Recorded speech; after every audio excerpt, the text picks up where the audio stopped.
Halo sahabat-sahabat pioner sekalian, senang kembali bertemu dengan para pioner sejati di pagi hari ini. Ya. Saya juga sedikit agak sedih ya teman-teman. Ya. Seperti pada judul ini, ya. Pioner, saya baru menemukan sebuah pernyataan di Fireside Forum. Ya. Ternyata Nicholas sudah tidak mampu. Ya. Oh, Bang Bedema gimana ya? Jadi mungkin teman-teman bisa menyimak isi video saya ya. Jangan jadi hanya melihat thumbnail aja, mampunya tidak mampunya di mana Bang Dema ya. Memang saya juga melihat ya teman-teman, memang Nicholas ini sudah tidak mampu ya.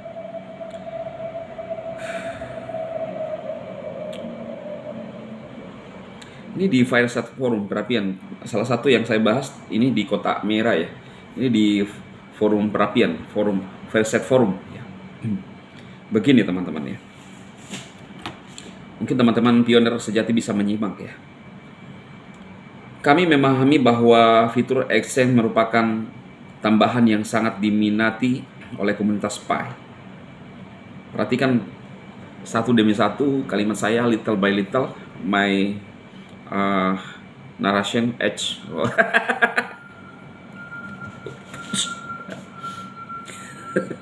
Mana sih lu Inggrisnya sekjen ini ya? Aduh, sekjen. Ada yang ngomongnya Sukjun katanya. Saya bilang apa itu Sukjun ya? Suka Juanda. Penggemar suka Juanda. Gimana sih lu? Perhatikan teman-teman. Kami memahami bahwa fitur Exchange merupakan tambahan yang sangat diminta oleh komunitas Pi Exchange. Dan kami bekerja keras untuk memastikan integrasi yang lancar dan aman. Bekerja keras, apakah mampu? Lihat. Dengan fitur Exchange ini, semua pengguna Pi akan memiliki kesempatan untuk mendiversifikasi portofolio aset digital mereka dan meningkatkan utilitas Pi saat kita memasuki era open mainnet. Ya.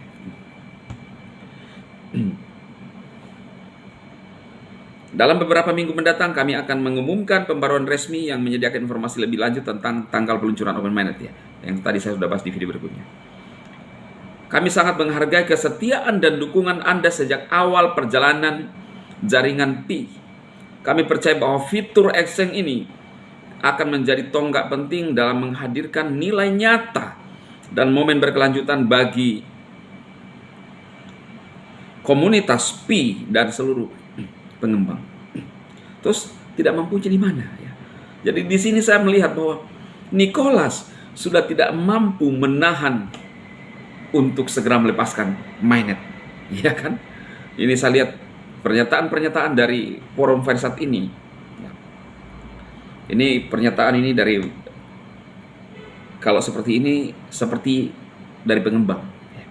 Jadi kita lihat ya teman-teman, bahwa Nicholas ini sudah tidak mampu menahan lama-lama untuk segera melepaskan mainnet. Ya. Itulah seperti pada judul ini. Tidak mampu melihat para pioner yang sejak awal mengikuti jaringan ini, ya, agar semua pioner itu bisa menikmati apa tadi, tonggak penting dalam menghadirkan nilai nyata. Ya. Nilai nyata. Kita para pioner akan melihat nilai nyata. Pioner sejati. Mereka para penyanyi akan melihat nilai tidak nyata. Itu perbedaannya. Ini kalimat Nicholas yang harus kita pahami teman-teman. Saya kalau membahas sesuatu itu kalimat demi kalimat. Karena saya termasuk seorang yang belajar otodidak dan memahami ya bagaimana itu menafsirkan. Ya. Saya belajar ilmu tafsir di mana? Di dalam diri saya sendiri.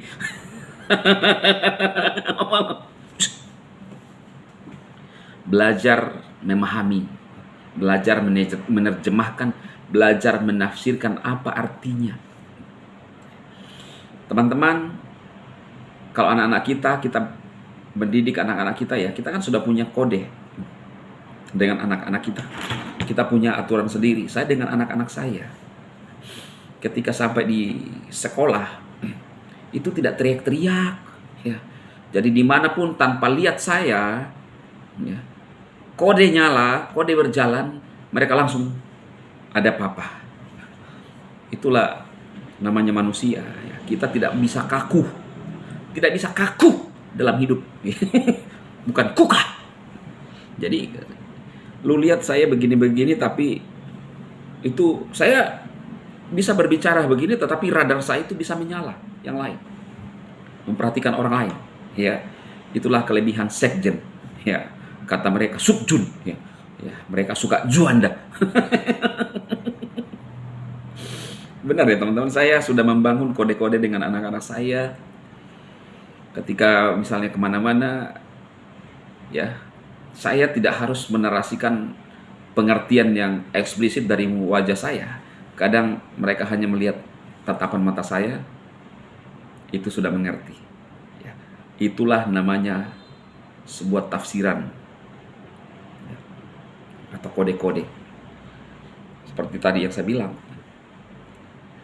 sampai di sekolah, dimanapun mereka, di kelas, di lapangan, sudah lagi menunggu, tanpa saya kelihatan, oh, papa saya sudah datang.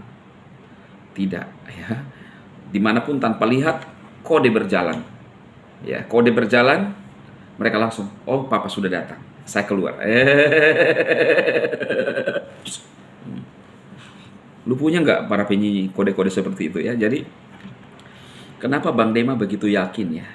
Kita ini bisa membaca situasi, teman-teman. Membaca situasi. Ya, dari dulu, sejak pertama belum viral di X, saya belum masuk di X saat itu ya. Saya belum melalang buana di X. Saya sudah langsung baca situasi. Wow. Saya sampai geleng-geleng kepala. Pay browser tidak hanya sekadar pay browser, bukan hanya pajangan, tetapi kita mesti mengerti. Wow, ini visi besar nih. Ya. Teman-teman mengikuti perjalanan saya nggak ketika saya pada saat itu membahas pay browser. Disitulah titik awal saya mulai yakin dan teguh terhadap pay network. Ya. Tidak ada BTC browser, ya. Tidak ada ETH browser, nggak ada. Tidak ada BNB browser, nggak ada. Nggak ada alamat dompet pribadi BNB browser, nggak ada. Ya, semua menggunakan pihak ketiga, kustodial, ya. Namanya exchanger ya. Mereka ramai-ramai dipajang di exchanger. Lah kalau Pay Network ini tidak punya dompet non kustodial sendiri, punya alamat dompet sendiri, punya sistem QR sendiri, barcode-nya sendiri. BNB punya enggak? Ini dirancang di awal semua, di dasarnya. Makanya tuh Nicholas ngomong, Pay ini dibuat tidak seperti BTC dan ETH. Kenapa tidak menyebutkan BNB? Karena dia tidak mengurusi BNB. BNB itu punya Chengpang siapa gitu ya, saya lupa namanya. Sedangkan BTC dan ETH itu sepertinya dia tahu persis pembuatannya. Karena menurut rekan-rekan kita dari Vietnam, ya, Vitalik Buterin itu adalah muridnya Nicholas sendiri yang kurus itu, ya. Kurus tapi banyak duitnya, gemuk hartanya, kurus fisiknya. Ya. Kalau kita kadang-kadang gemuk badannya tetapi kurus dompetnya. So, wadidaw. Lu gak percaya? Iya, kita kebanyakan memang kita lihat orang, wow, sepertinya ini ya, bebas waktu, banyak waktunya ya, duduk-duduk nongkrong aja, tapi tipis, tidak ada duitnya ya. Kalau orang-orang sana semua itu bebas waktu, banyak duitnya. Kita terbalik ya. Kalau sudah tidak ada waktu, baru banyak duitnya, ya. Tidak ada waktu sama keluarga, tidak ada waktu ngomong sama anak, ya. Tidak ada waktu ngajar kode-kode sistem dengan anak, ya. Yang tahu semua itu memantunya yang tahu semua. Sampai dia sudah lupa nama anaknya, karena sudah sering hidup dengan memantunya semua, yang unus, yang rawat, membantu semua. Ya, akhirnya lama-lama anaknya tidak kenal bapaknya lagi, ya. Yang dipanggil mama dan papa itu membantunya semua. Ini siapa ini? Ini Pak Lu ya. Jadi teman-teman, inilah ya video ini. Nicholas ternyata udah tidak mampu, tidak mampu untuk segera melepaskan open minded, ya kan? Tidak mampu menahan lama-lama, sama seperti kita sakit perut gitu ya, mules gitu, udah tidak mampu, tidak mampu, saya harus segera melepaskan, nah, gitu. Ya, itu sama nanti Nicholas. Kalau para penyanyi benar-benar tidak mampu melihat kita sukses, itu tidak mampunya, itu mengerikan ya. Kalau Nicholas tidak mampu, itu menyenangkan ya. Dan kita pun akan menyambut ketidakmampuan Nicholas itu ya. Mereka juga akan menyambut, dan mereka benar-benar tidak mampu ya. Tidak mampu melihat, sekjen ini, Sukjun ini udah kemana-mana sekarang ya. Buang air besar di Amerika, kencing di Australia, ya. Sarapan pagi di Swiss, pergi beli baju di Jerman, ganti baju di Prancis, cuci muka di Nederland, lu apa lu ya? Dari dulu ditanya nambang, sekarang hidup di bagus kalau tidak bermaksud ya teman-teman, tapi kalau hidup di itu aja terus ya, balik kiri dapur, balik kanan, dimanapun ruang sudah ditop semua. Toilet, waduh. Makanya bermimpi ya, bermimpi dan berusaha ya. Bagaimana caranya? Ya menambang. Ada orang, ini kok kondisinya semakin viral nih Pak Neto, mulai ngikut, gak usah malu-malu ya. Salam sukses para pioner sejati.